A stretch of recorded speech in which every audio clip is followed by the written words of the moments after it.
নমস্কার বন্ধুরা, মিষ্টি কুমড়োর দারুণ একটা রেসিপি নিয়ে আজ আপনাদের সামনে হাজির হয়েছি। যারা মিষ্টি কুমড়ো খেতে একদমই ভালোবাসে না, আশা করছি তারাও ভীষণ পছন্দ করবে। ভাত, রুটি, পরোটা যে কোনো কিছুর সাথেই কিন্তু এই রেসিপি খেতে দারুণ লাগে, আর তৈরি করাও ভীষণ সোজা। খুব বেশি মশলাপাতি কিছুই ব্যবহার করব না, সামান্য কিছু মশলা দিয়ে রেসিপিটা তৈরি করছি। তো চলুন বন্ধুরা, আর বেশি কথা না বাড়িয়ে রেসিপিটা শুরু করা যাক।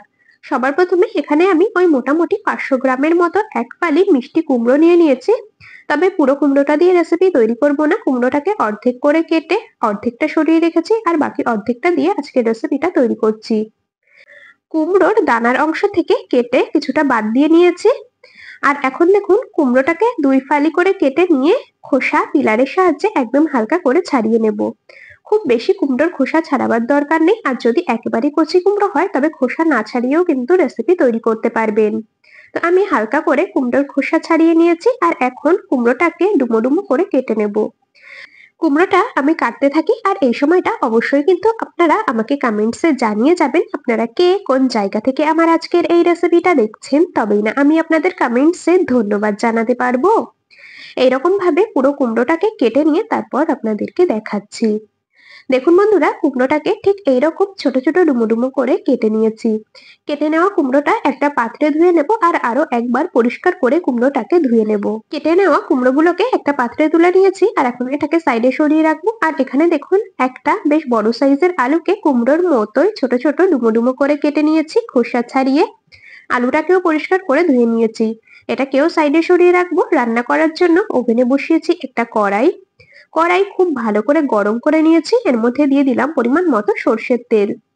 সর্ষের তেলে রান্নাটা করছি, চাইলে আপনারা সাদা তেলেও কিন্তু রান্নাটা করতে পারেন। একটা তেজপাতা দিয়েছি, একটা শুকনো লঙ্কা দিয়েছি, আর মোটামুটি 1 চামচের থেকে একটু কম দিয়েছি 5 ফোড়ন। ফোড়নটাকে খুব ভালো করে ভেজে নেব, ফোড়ন থেকে বেশ সুন্দর একটা ভাজা গন্ধ বেরোনো পর্যন্ত। শুকনো লঙ্কা, তেজপাতা আর 5 ফোড়ন দিয়ে খুব ভালো করে দেখুন ভেজে নিয়েছি। এখন এর মধ্যে কেটে রাখা আলু কুমড়োগুলোকে দিয়ে দিলাম। আলু আর কুমড়ো দিয়ে বেশ খানিকক্ষণ কিন্তু ভেজে নিতে হবে, বেশ একটা ভাজা ভাজা রং ধরা পর্যন্ত।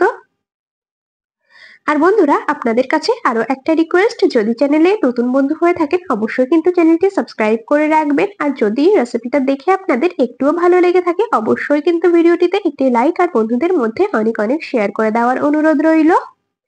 এদিকে আমি আলু কুমড়োটাকে বেশ কিছুক্ষণ ধরে ভেজে নিয়েছি। দিয়ে দিচ্ছি এর মধ্যে মোটামুটি 4 থেকে 5টার মতো চেরা কাঁচা লঙ্কা, আর দিয়ে দিলাম একটা টুকরো করে রাখা টমেটো।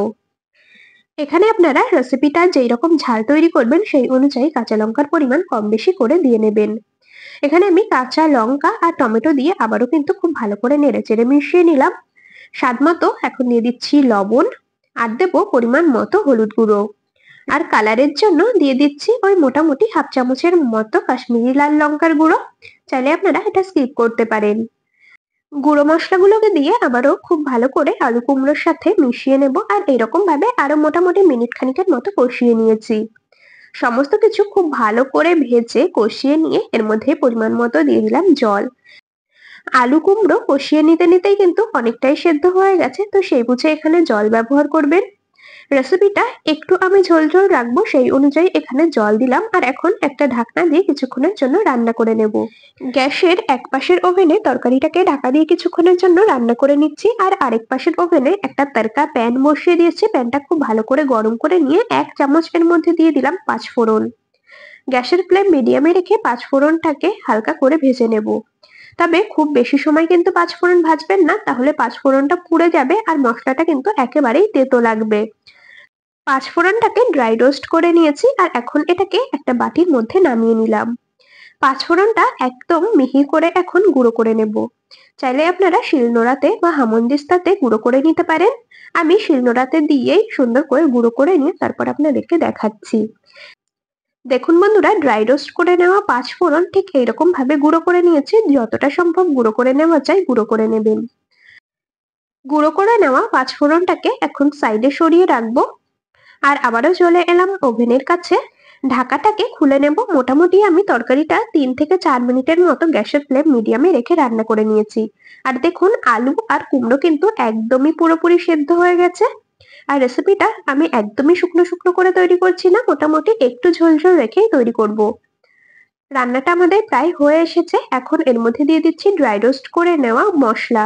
মানে ড্রাই রোস্ট করে গুঁড়ো করে রাখা পাঁচফোড়নটা পুরোটাই দিয়ে দিলাম। আর দিয়ে দিচ্ছি টেস্টের জন্য মোটামুটি হাফ চামচের মতো চিনি।